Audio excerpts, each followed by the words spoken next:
Hi, everybody. This is John and Cody. We wanted to bring you a little bit of an underwriting message today on exactly what we go through and what we look at when we underwrite deals. So right now we've got a deal in front of you. This is our cash flow statement and loan assumptions and property assumptions for a property in San Antonio. So I'll let Cody describe it a little bit. Yeah, thanks, John. I mean, as he mentioned, this is a property that's over in the San Antonio MSA. This is a strong submarket in San Antonio, and we won't go into too much detail about how we chose this market. If you want to find out more about that, definitely check our podcast out, episode 8, where we talk about understanding your target market. But this is a property that we evaluated here over the past couple of weeks. This is a nice B minus, probably C plus asset in one of the submarkets there. And you can see it's a 1972's vintage. Average monthly rent's about $858 per unit. And a square, that equates to a 91 cent per square foot rent rate. So we're going to go ahead and jump over to our assumption page, and we'll walk you through a couple points here. And so as John always likes to say, and this is so true, is your rental income is your lifeline of the property. It is the absolute number one most important indicator for your revenue. So if you see there on the left-hand column there, we have our potential market rent highlighted for you. And this is based off the seller's T12. And you can see our assumptions there, year 1 through year 5. Tell everybody what a T12 is real quick. Yes, absolutely. Thank you. So a T12 is a trailing 12. It's the income statement from month over month over the past calendar year. So again, this is the rents that were collected throughout the month of January, from January of 2019. And if you scroll over to the right, we have our assumptions highlighted there as far as our rent escalation. So the one thing that you want to pay very close attention to when you are anticipating rent growth is looking at the historicals in that MSA or submarket that you're in.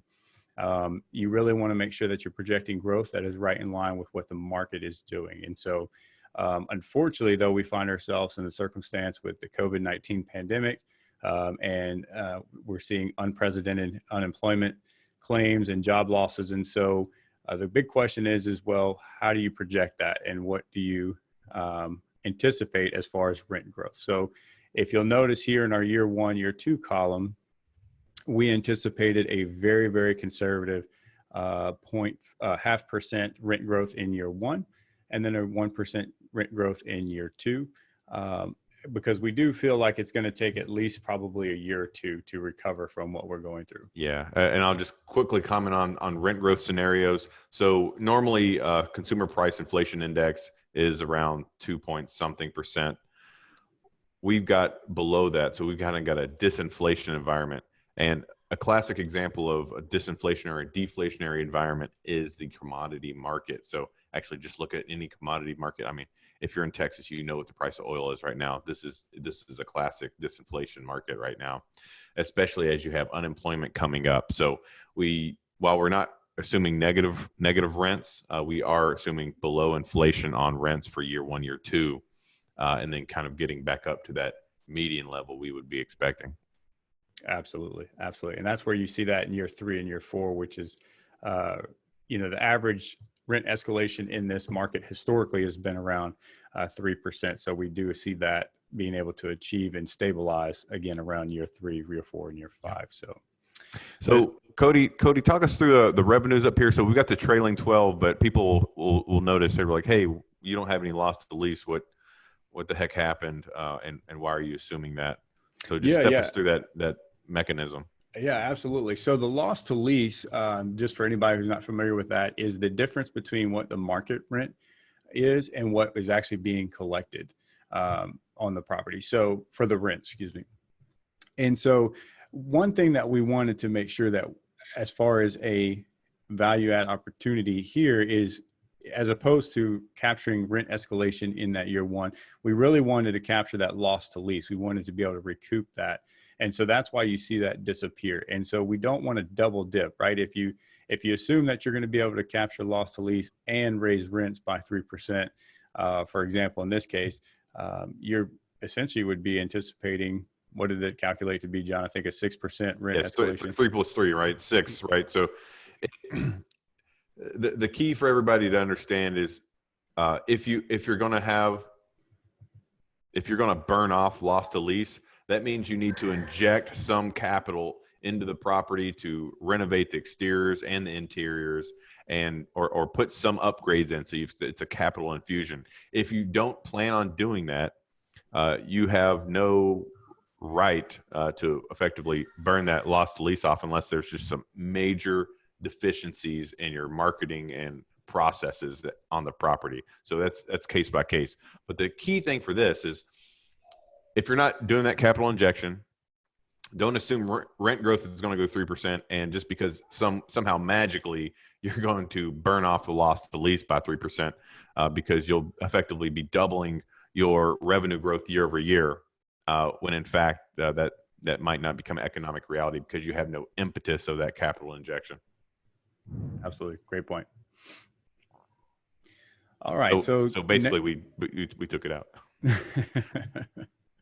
So going down through the revenues, you'll notice the next highlighted item we have there is our RUBS income, and that's our ratio utility bill back revenue that's captured from the billing back tenants of the utility costs.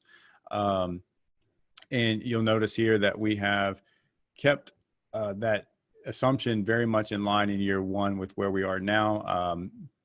Right now they're collecting about 55% ratio of the income from the utilities. Yeah. So let's just break this down a little bit more for the listeners. And this is just kind of a fact checking mission when you're looking at all these statements. So you say, oh, utilities 197, and this market does support bill backs. And then you come up here to RUBS income, it says 107. So there's a $90,000 gap. And our first question in our mind is, why is there a $90,000 gap? Not that we think we can get it all, because you're subject to the local municipalities' rules on how much you can bill back. But that just seemed a little bit low in our when we first looked at it. You're like, hey, water and sewer, maybe there's extra couple of $1,000 that we can get back if we look harder at the RUBS. So absolutely. That's one of the key items that we just flagged on our minds. Yeah.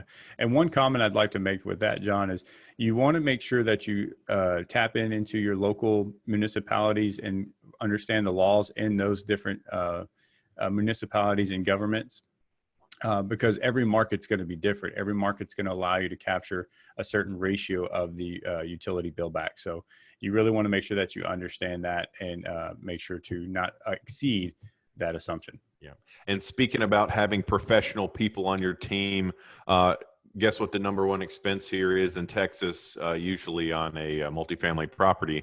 I think you can see from the top line here, it's taxes.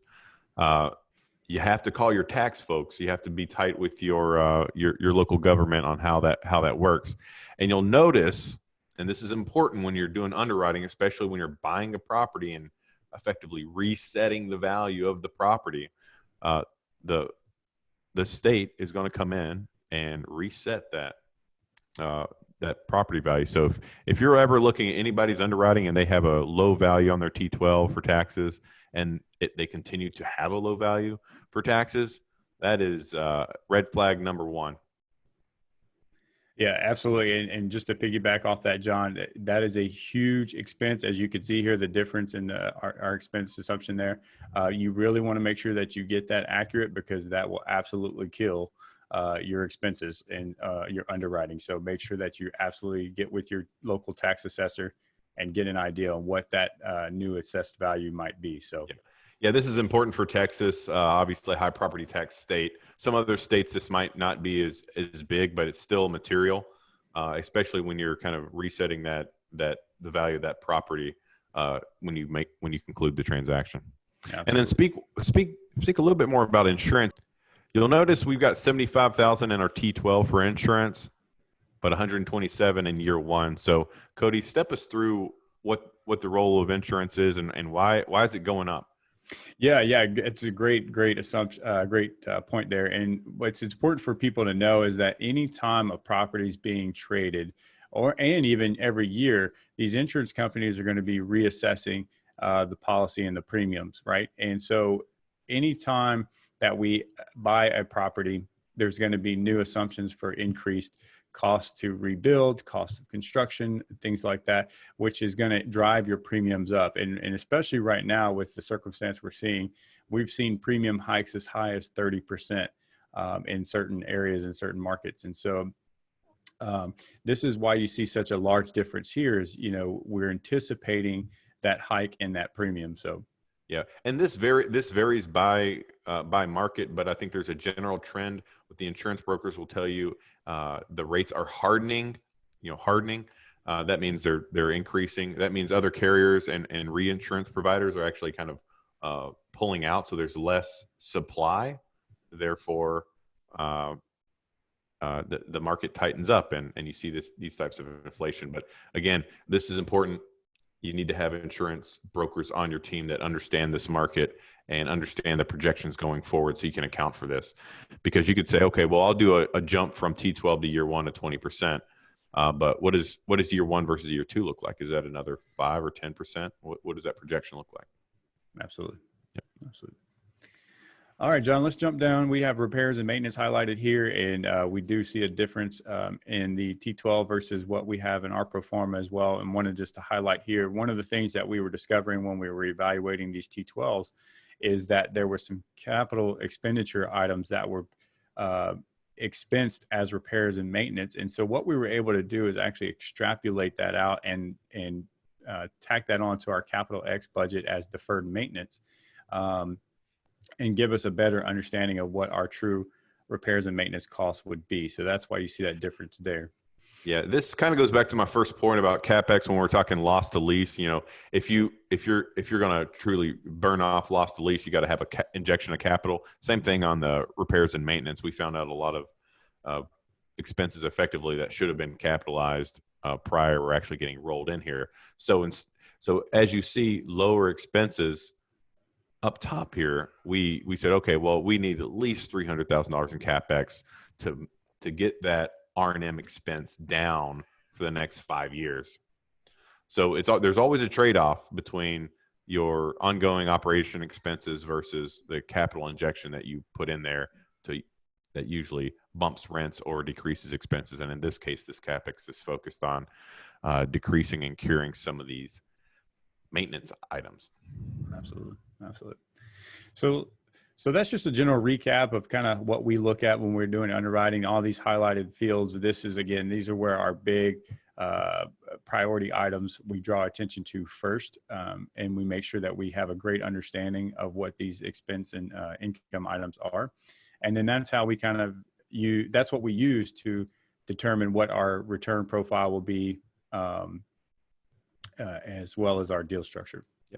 Yeah, and last but not least, if an operator doesn't provide you the year-over-year percentage bumps for rent growth and expenses and all the other items, I would highly recommend you asking for it. It's very helpful to look at it and just do a cold eyes review of, okay, does this make sense? Okay, you got rent growing down and then coming back naturally at year 5. You've got expenses indeed actually growing at 3% every year.